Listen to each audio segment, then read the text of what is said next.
জাবালে সুর পাহাড় যখন আল্লাহ নিজেই ছিলেন রক্ষাকর্তা। চলুন জেনে নেওয়া যাক আজকের এই পাহাড়ের ঘটনা এবং সেখানে একটি কবুতরের ডিম ও মাকড়সার সেই ঐতিহাসিক ঘটনা। বিসমিল্লাহির রহমানির রহিম। প্রিয় দর্শক, চোখ বন্ধ করে কল্পনা করুন, চারিদিকে শত্রু, মাথার দাম ঘোষণা করা হয়েছে, আর সামনে শুধু অন্ধকার এক পাহাড়। এই পাহাড়ের নাম জাবালে সুর। ভয়, নীরবতা আর আল্লাহর উপর ভরসা। মক্কার দক্ষিণে এই পাহাড়ের বুকে ছোট্ট একটি গুহায় সাউর। এই গুহার ভিতরে ছিলেন আল্লাহর রাসূল মুহাম্মদ সাল্লাল্লাহু আলাইহি ওয়াসাল্লাম এবং তার সবচেয়ে প্রিয় সঙ্গী হযরত আবু বকর রাদিয়াল্লাহু আনহু। বাহিরে শত্রুর পায়ের শব্দ, ভিতরে নীরবতা, আর মাঝখানে শুধু আল্লাহর উপর অটল ভরসা। আবু বকর রাদিয়াল্লাহু এর ভয়, রাসূল সাল্লাল্লাহু আলাইহি ওয়াসাল্লামের শান্তি। হযরত আবু বকর রাদিয়াল্লাহু কাঁপা কণ্ঠে বললেন, হে আল্লাহর রাসূল, ওরা যদি নিচে তাকায় আমরা ধরা পড়ে যাব। কিন্তু রাসূল সাল্লাল্লাহু আলাইহি সাল্লাম ভয় পাননি।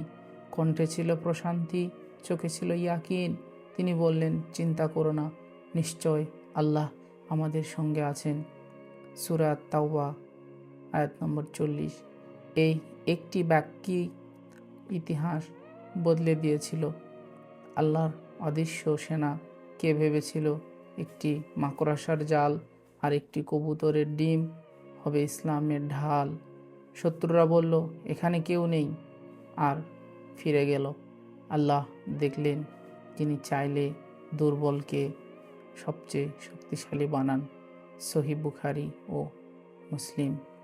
আমাদের জীবনের জন্য শিক্ষা। আজ আমরা যখন বিপদে পড়ি, ভয় পাই, হতাশ হয়ে যাই, তখন জাবালে সুর আমাদের প্রশ্ন করে, তোমার ভরসা কার উপর? মানুষের উপর নাকি সেই আল্লাহর উপর, যিনি গুহার মুখে দাঁড়ানো শত্রুর চোখ অন্ধ করে দেন? জাবালে সুর একটি পাহাড় নয়, এটা হলো বিশ্বাসের পরীক্ষা, তাওয়াক্কুলের চূড়ান্ত উদাহরণ, আর আল্লাহ সাহায্যের জীবন্ত প্রমাণ। হে আল্লাহ, আমাদের হৃদয়েও এমনই দৃঢ় ঈমান দান করুন। আমিন।